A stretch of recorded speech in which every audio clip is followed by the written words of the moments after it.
Well, the name's Jim Rogerson. I'm now 66 years of age, soon coming up 67. I grew up on a small farm. Um, I had two cows to milk by hand before I went to school. And when everything was tied up with cows tied up by the neck and barrow and shovel work. Uh, when I left school, we were the first year that I had to stay till 16. So I left school in 74, worked for agricultural contractor for 13 months, and then worked for relations on farm for 2 years. Went self-employed at 19. When I was 21, I saw a little advert in paper, and it was erecting farm buildings, timber frame farm buildings. I started then in 1979 as a subcontractor erecting these buildings. And in 88, the company had changed. They were doing other things. They asked if I wanted to buy the business out, but I had to change the name. So I did do. I doubled the value of my house borrowed, and a wife and two young kids. The youngest was 11 months old. So, I had a lot of sleepless nights, but worked away through farming. I've been involved with farmers all my life. Farmers that are working hard, trying to produce quality food for the nation. They look after the countryside, and it is a labour of love. So I think it's fair to say all of us have got something of that in our blood. Even a little bit of garden I've got here, which is a tiny little, minuscule amount because I'm on the ground floor in our housing scheme. I do try and look after it. I've got my rosemary bush. I've got some blackcurrant bushes, and there's almost something of that in everybody that wants to do it, whether it's looking after your begonias, growing a few leeks in the back garden. Everybody's got a little bit of farmer in them. But the reason I've asked you to chat to us today, Jim, is to talk about this announcement in the budget last week, which was about inheritance tax on farms. Now, the government is saying actually it's not going to affect very many farmers, but I know that there's an enormous disquiet with this bombshell landing on them. Well, yeah, I don't know too much about it myself, but what I see, the problem, there was always a problem there when you get a family farm, and so one son wants to carry on, another son isn't interested, or they've worked for a while and they don't want to do it, or there's daughters involved as well. Somebody wants out when there's more than one child, and then somebody has, the farm business has to pay the others out to start with, and then try and carry on. You're borrowing money. Now, when you look at this capital gains tax or property relief, as it is, whatever you want to call it, they say, no, it's £1 million per person. So if you have a couple that own a farm, they have £2 million. There's £2 million before they start taxing it. But then I heard one of the ministers say, oh, well, you can take a death duty tax. You can take an insurance policy out to cover that. And I just thought then, I looked straight at my wife when I heard that. I thought that's another way to give money to the global elites. It's the global elites that are making money out of the insurance policies. It's not the ordinary person in the street, the ordinary working man. It's the people with a lot of money that make money out of insurance policies. And it seems to be everything this government and the previous governments for years have bent over backwards to back the global corporation and make it more and more difficult all the time for small businesses to produce anything, but to survive. But especially, food production now, they seem to be that they don't want anybody to have natural food. Farmers are slaved, and yes, it is a way of life. They love the way of life in one way. They like to produce food, growing healthy animals or growing crops or whatever. There is in a way, an hidden competition between farmers to try and do better than the neighbour. They always like to be, they certainly do as well, produce good stuff. It's things that the public don't see, but it's there. It's something you're born with. But I suppose in one way, the ordinary person in the street, they try to look after. Majority of people, they're working. They want a better car than somebody else, so they want to look after it better. They want to keep their house nice. They want to do well. They want to be seen to be doing well. Farmers do carry that natural instinct with them when they're trying to produce food. That's what they're trying to do something that other people can benefit from. This government, well, the previous one as well, it seems to me that we don't have any food security policy in this country. They keep saying we can import it. Where are we going to import food from? Because every country that exports food is being hammered and shut back. It is frighteningly to me. Food security, as far as the public goes, is probably to me a bigger threat than what this is in itself in the capital gains tax. But the capital gains tax is a serious issue. I don't know where they'll go, but a farmer, they struggle to make money. They borrowed money for a long while and kept going, but it's a bit of labour of love. Now, if you have to borrow an extra lot of money to pay out 20% tax, capital gains, and pay family out, what have you got left? Now, you do see a lot of farmers. You're meeting farmers quite a bit. As I understand it, things like the so-called environmental schemes, and there are several things. There's also the cost of gas and electricity. These things have all pushed the smaller farmers, so they've got to basically either sell up or else they've got to expand their farm in order to make it break even now. Yeah. Yeah. There is a lot of that. It is serious. But you sit back and I look at it now, and they've been pushed by the colleges, get bigger, get bigger, get bigger. The grants come out for technology, data caption, some of the grants for livestock farmers, it was all about digital recording stuff, everything being recorded. Again, I don't know what's the real benefit. Somebody else is taking that data, but food production, to me now, nationally, or food security, because it's just added to the threat. It is a major threat, and we're adding to the threat, not doing anything to reduce the threat of food security. Well, look, you're suggesting there. What we've got governments pushing for expansion of farms, and that is actually pushing families into the likelihood of having to pay this inheritance tax, 20% tax when they die. For quite a few farmers, that's going to mean that that they have to either take out a loan to pay it, or they're going to have to sell the farm when the parents die. And there was one farmer I saw did a YouTube film at the weekend saying, "I can no longer afford to die." I doubt you say, that's probably taking the extreme. His family couldn't afford him to die, probably.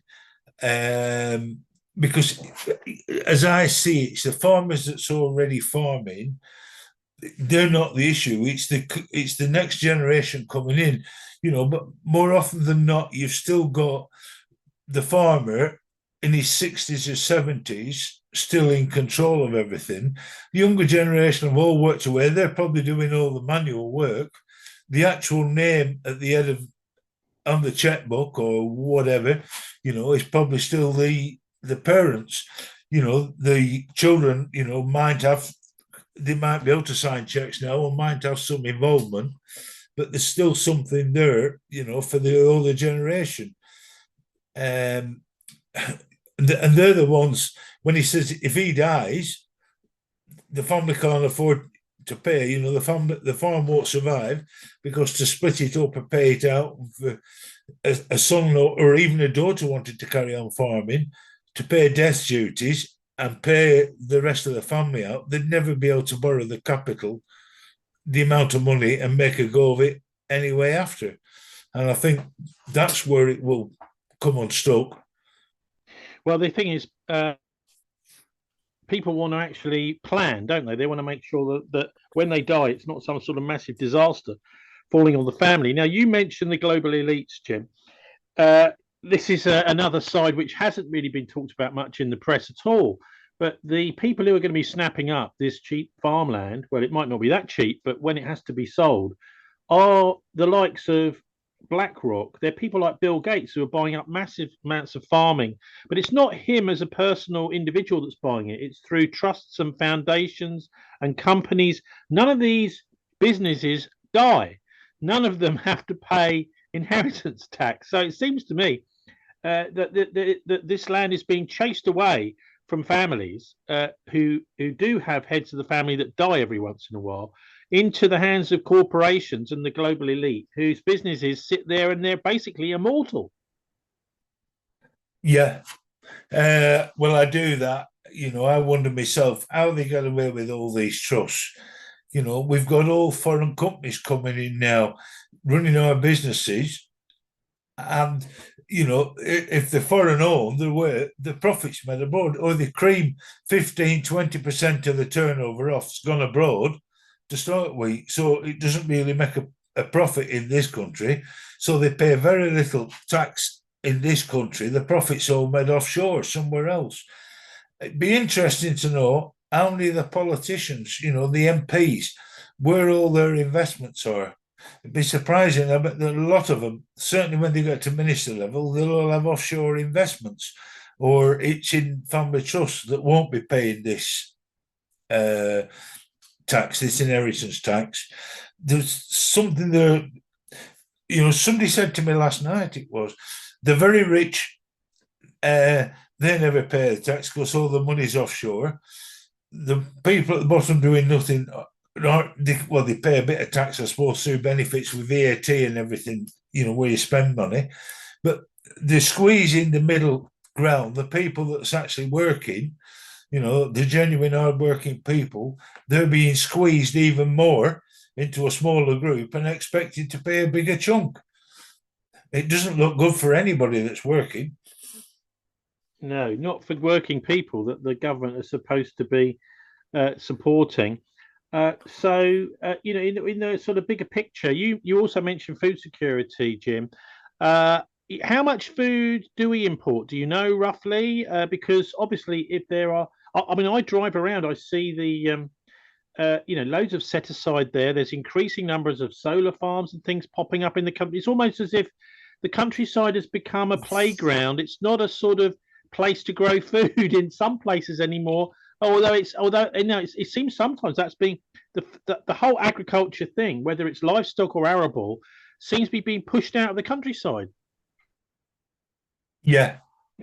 I mean, the climate change lobby have so many half-truths. You can't say they tell lies, but the problem is they're so economical with telling the truth. In reality, what the public hear is lies. It's just so. I had one as a counsellor on Monday night. I listened to somebody on carbon literacy training, and they're just so economical with the truth, blaming cattle for it. And yet, ruminant animals grazing grass is probably one of the best carbon capture the world has. But the global corporations aren't making money out of that. It's not good for you. I mean, and food health. Coincidentally, it's 3 weeks on Saturday, I attended a brain health conference in Manchester. I paid to go myself. I heard about it and I thought it was interesting. I want to go. And doctors coming together, people from all over this country and a doctor from Australia, talking about how natural food is healing all sorts of problems. It is phenomenal. Big Pharma don't like people eating natural food because there's no money in it for them. See, this is it, isn't it? Pharma and pharma. So you've got the pharmaceutical industry and you've got farmers. Now, you're talking about the pharmaceutical industry, aren't you? Yeah. And it is a big thing for them because in the pharmaceutical industry and the chemical companies that supply fertilizer or all the sprays that sprayed on crops. If you look in a supermarket, all the fruit and veg, how much of that is grown naturally now? And most of it will be grown with hydroponics and artificial fertilizer and all the chemicals. It's not really natural food. People don't see that. And everything we're doing appears to be trying to destroy natural food.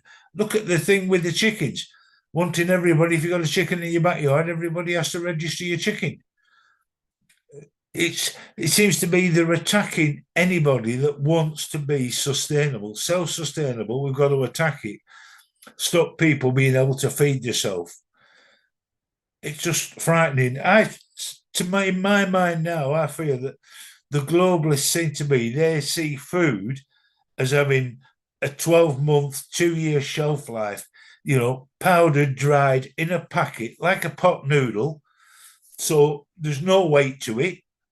They can ship it or sell it, whatever, transport it around the world for nothing because it's all dried. There's no weight to it. So it's all been through a factory, all been processed. The public need to question what they are actually eating. And one of the doctors that was speaking when I was on this brain health conference actually said that in reality, most of the stuff, 90% of the stuff sold by a supermarket should really be coming with a public health warning. It's frightening. But I mean, there's doctors, if you start looking for, with natural cured, doctors around the world curing brain diseases who certainly see massive improvements in a lot of these mental illnesses and Alzheimer's and dementia and all these things by people eating natural food. And if anybody wants to look, just what's gone on with Dr. Malcolm Kendrick and Dr. I can't think now. She's from Monmouth, Zoe Arkham, with the Mail on Sunday, having to print an apology for slating them over a statin issue. I mean, it's colossal, but the money made by these big pharmaceutical companies, big pharma, from these drugs is colossal. And anything that attacks their base to sell produce has to be shut down. Well, it's funny you say that because I just bought some tomatoes last week and some plums from the supermarket, and neither of them, Jim, tasted of anything. They tasted like sort of pulpy stuff, which was mostly water. I wonder whether that old Tom and Barbara Good series, there was something actually quite deep in that, because they were saying, they were a couple that went for a hippie couple that went for self-sufficiency. And what you're saying is you think that's the absolute antithesis of what the real global power brokers want. Yeah, they don't want that. They want control. It goes forever if you look into it, and I have looked into it, and I listen to doctors that are only telling you to eat natural food. They are curing people of all sorts of illnesses globally by getting people eating natural food that we used to eat 50 or 60 years ago. It's funny, isn't it? Because the whole idea of the organic movement, well, if you go back beyond the Second World War, all food pretty much, there's a bit of fertilizer, but almost all food was organic before World War II. Suddenly we've got a food supply system which is delivering a load of rubbish food. And if you want to get the decent food, the organic food, then you're going to have to pay extra for it. Yeah. But one of the things, if you look at, they started telling us what to eat in the late 70s and the beginning of the 80s. That's when they started coming out advising people what to eat. And when you look worldwide, since they started that, public health has gone down and down and down. The amount of new illnesses that's appeared is colossal. So why are we blaming food that we've been eating for millennia, hundreds of years, thousands of years, for modern day diseases that have only just appeared in the last 40 years, sort of thing? Look at what the new stuff that's been introduced in the last 40 years, and that's where most of your problems come from. Well, you might be right. And what about farmers? It's almost like they don't like farmers. The government now sees farmers as some sort of annoyance that they want to slowly get rid of by forcing them out of business and letting someone else buy the land and do other things with the land. And yet the farmers have been around for about 3,000 years. They brought us out of barbarism and started civilization by having a food surplus. But so why doesn't this government want the farmers? Because, well, I'm afraid I've got so cynical, I don't trust any of the politicians at Westminster. Doesn't matter which party you look at. To me, they're all controlled by the global elite and the likes of Klaus Schwab with the World Economic Forum. They are puppets for them. They've come up with, I said we got to change of government. All we've got is a different colour of paint on the policies. Because you can't say that the policies haven't improved for the working man. There's nobody will ever tell me that the Labour Party is there to support the ordinary working man, which in my mind, that's what the role was. And these today certainly aren't. But the Tory party have only been interested in the very, very wealthy at the top. And I'm afraid I think the others are. We look at the Labour Party under Blair, and I always said soon after he'd come in power, he should have been done for treason by the Labour Party because he absolutely walked all over the ordinary working man. There was nothing in there to say they were going to support the ordinary person, and they never have done. And to me, they are all just puppets now for the global elite. And we don't live in a democracy anymore, I'm sorry to say. Although you're a country lad, you're living up near Manchester and those big northern cities that used to be incredible, factories everywhere, industry pumping out manufactured goods. And you and I in our lifetimes have seen that all go. I mean, what are these cities for nowadays?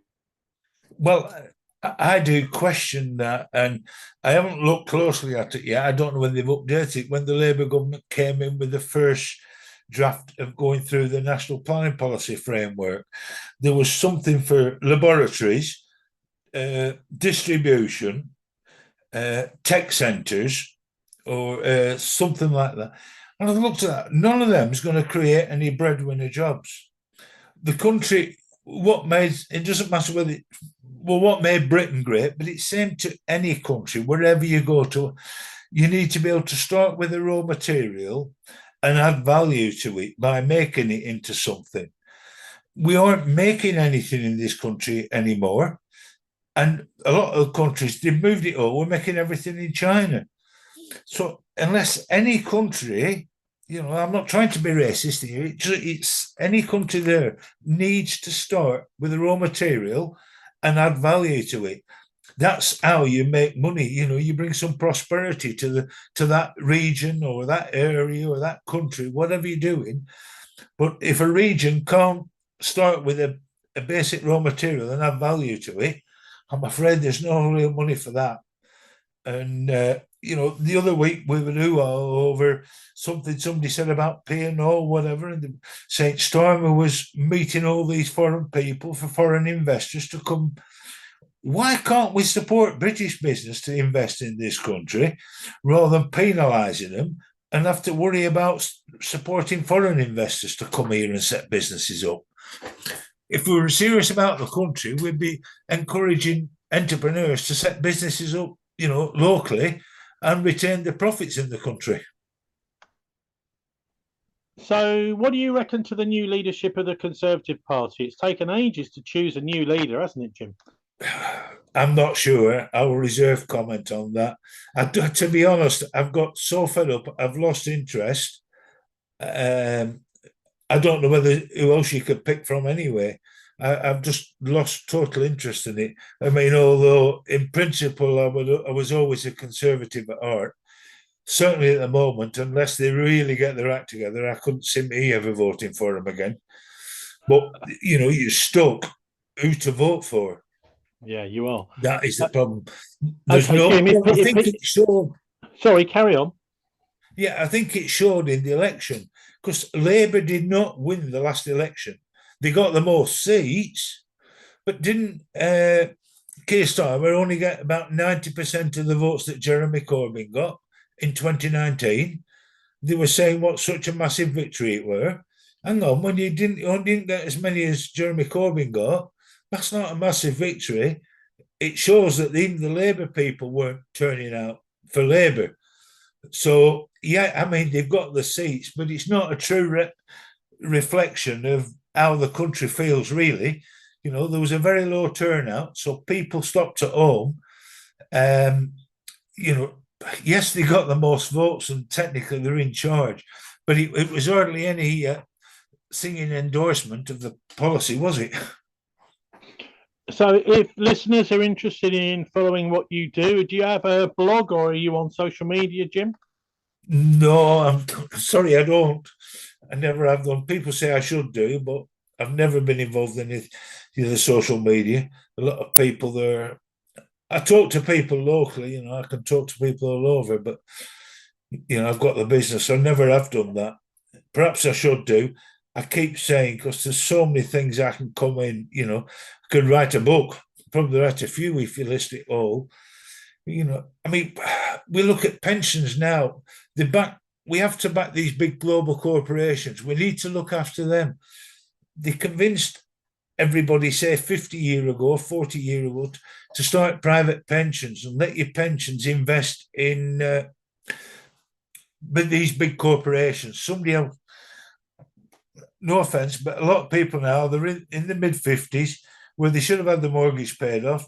They'll still be paying a mortgage and all the money's invested and it's controlled by somebody else. They haven't got their own strength behind them, you know, they've not got the weight behind, and it's designed long mortgages and keep paying it. Somebody else controls your money. And then they're frightened that, oh, well, you can't upset them because your pension's going to drop through the floor if we upset these foreign.